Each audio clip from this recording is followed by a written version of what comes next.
Hey everyone, my name's Chris Matthew. I'm an IP attorney, and today I wanted to talk about something that's crucial for you to know if you're doing business on the internet, and that's how to stop people from stealing your shit. So you may have already noticed the internet is filled with pirates. Digital piracy is running rampant, and actually from the start of COVID, digital piracy was up exponentially. So what can entrepreneurs do to protect their content online? Sure, you could always go the legal route and sue or send a cease and desist. But generally, you need a lawyer. Copyright is a federal lawsuit, and it can get cost prohibitive, especially if your content's not making a ton of money right now. And what about cease and desist actions? Cease and desist actions can work, but they tend to be less effective and have less force without the threat of a lawsuit behind it.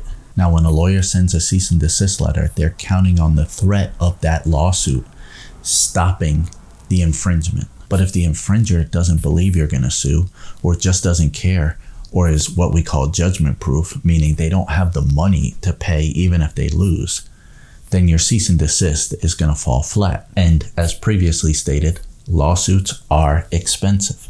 So what does somebody doing business online do to protect their content? Enter the Digital Millennium Copyright Act, or the DMCA for short. The Digital Millennium Copyright Act is aimed at curbing online copyright infringement, and it could be the quickest and most cost-effective way to get someone to stop using your content and to take that content off of their platforms. Before I get into the DMCA, let's start with a quick story, a brief history, if you will. Back in the old days, 1998 to be exact, there was a lot of technology coming out that was allowing people to copy and disseminate media. If you're old enough, you could think Napster, the iPod, DVRs, things of that nature. There were also sites that would allow you to download or stream, like Pirate Bay, and the big media companies hated this. So they wanted a law in place that stopped not only copyright infringement, but actually criminalized making technology that would hack copyright protections. These were anti-circumvention laws. Here's where it gets good, and here's where it helps us. ISPs, or internet service providers, can be anything from your Verizon or Spectrum, where they provide the internet access, to your GoDaddies, where they provide hosting platforms, to Etsy, Pinterest, YouTube, where they provide platforms for third-party user-generated content. These are all considered internet service providers. These internet service providers were shook when the new DMCA was being drafted. So as you can imagine, YouTube didn't want to be sued every time somebody uploaded content that infringed on someone's copyright or violated the DMCA anti-circumvention laws. So what did ISPs do? They did what any major corporation does in this situation. They lobbied for these safe harbor provisions that prevented them from being on the hook every time someone uploaded content that violated a copyright. But in order to reap the benefits of these safe harbor provisions, they have to comply with a DMCA takedown procedure. Now, what does that mean for us? It means that if you alert an ISP like Facebook, like YouTube, like Instagram, that your content is being infringed upon and being hosted on their platform, they have a short amount of time to take that content down and contact the alleged infringer. If they fail to take it down, then they can be sued for providing technology that allows access to copyrighted works, the anti-circumvention provisions of the DMCA. So I want to give you quick tips for using the DMCA takedown procedures, and I've included a guide and a sample DMCA takedown letter in the link. So let's get started. First, copyright registration is not required to file a DMCA takedown. But as always, if you can register, it puts you in a very strong place. You'll have a registration number that you can submit both to the hosting site and to the alleged infringer. If you want to learn more about how to protect your content through copyright and do it yourself, check out my course, Copyright from Your Couch, at copyrightfromyourcouch.com, or the link below. Next, contact the infringing party. Start with a cordial letter and try to resolve the matter amicably. Whenever I plan on using the DMCA for a client, I like to start with a pre-takedown letter. So step number 1 is to draft a cordial, non-combative letter to the person who's got your content on their site. Unless it's clear that they wanted to rip you off and exploit your content, this may be your best route to getting the content taken down. Gather all of your information. Document all of the instances of infringement. This includes URLs, screenshots, etc. Reach out and show them the URLs where they're hosting your content, and cordially request that they take it down. No puffery, no threats, just ask. And if this doesn't work, then you take them down. And here's how. First, you want to find the site host. This might be Squarespace, this might be GoDaddy. You want to find the ISP that's hosting the website so you can reach out and follow their takedown procedure. Generally, websites and social media platforms will have clear-cut DMCA takedown rules. They'll provide a procedure that you can easily follow, usually a form that's embedded in the website, and it's all pretty straightforward. If the site doesn't have a copyright agent or a straightforward procedure, then you want to go to the copyright.gov website, because all internet service providers that want to avail themselves of the safe harbor provisions are required to have a copyright agent registered with the Copyright Office. Once you have the site host and you have the copyright agent, you move on to step 2. Step 2 is you want to find the hosting site's DMCA takedown procedure. Sites like Instagram and Facebook have form procedures, but some other hosting sites don't. So you want to find what the takedown procedure for that particular hosting site is. And then third, you want to file the DMCA takedown notice. As stated, this can be very easy with a platform such as Instagram or Facebook, where they have a form procedure embedded right into the website.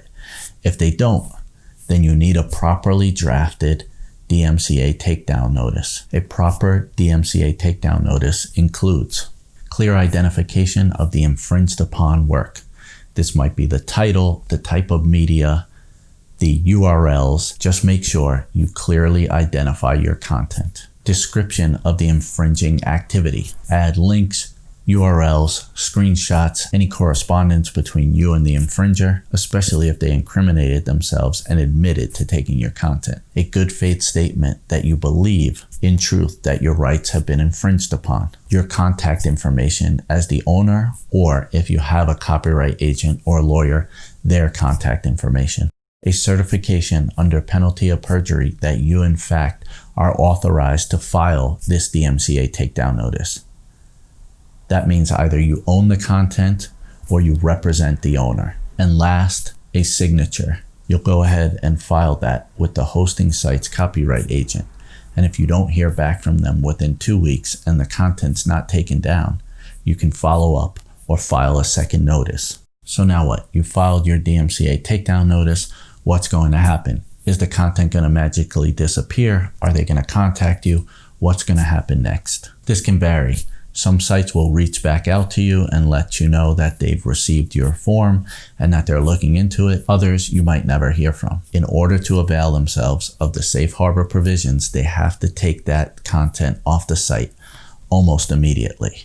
Usually we say about 10 days to 14 days. Once they take down the content, they're going to reach out to the alleged infringer. They're going to tell them that someone filed a DMCA takedown alleging copyright infringement and that they removed the content. They're also going to give them an opportunity to file a counter notice. In the counter notice, if the alleged infringer believes in good faith that they didn't infringe on your content, they can file a counter notice. If they file a counter notice, then the site host has to put the content back on their site within 10 to 14 days, unless you file a lawsuit against the alleged infringer. Now, I know you might be thinking, this is just turning into a game of whack-a-mole, right? They infringe, put something on their page, you take it down, they counter, put it back up, they put it on a new site. So how does the DMCA really help you? And you're right, to a degree.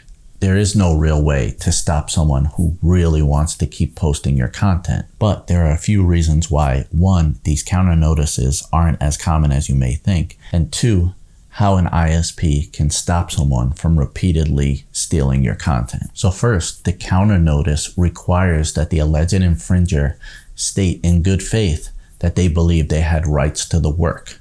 Now, they're putting this in writing and on record. So if there's no plausible way that they could believe that they were allowed to use your content, they're on record in an official document saying that they had rights to the work. The counter notice also requires the filer to submit to federal jurisdiction under a court in the district where they live. This is important because it's now forcing the alleged infringer to commit to being sued right there in their district. Further, they consent to being served and agree that they will accept service of process from the person who filed the original DMCA takedown. This is important because now they're committing to being served and potentially being a party to a federal copyright lawsuit. And generally, people without a leg to stand on are not willing to get caught up. And if they believe that they could be sued and they're agreeing to be sued in that district in federal court, that's a big deterrent for your average infringer. And because of those counter notice requirements, it makes it a bit dangerous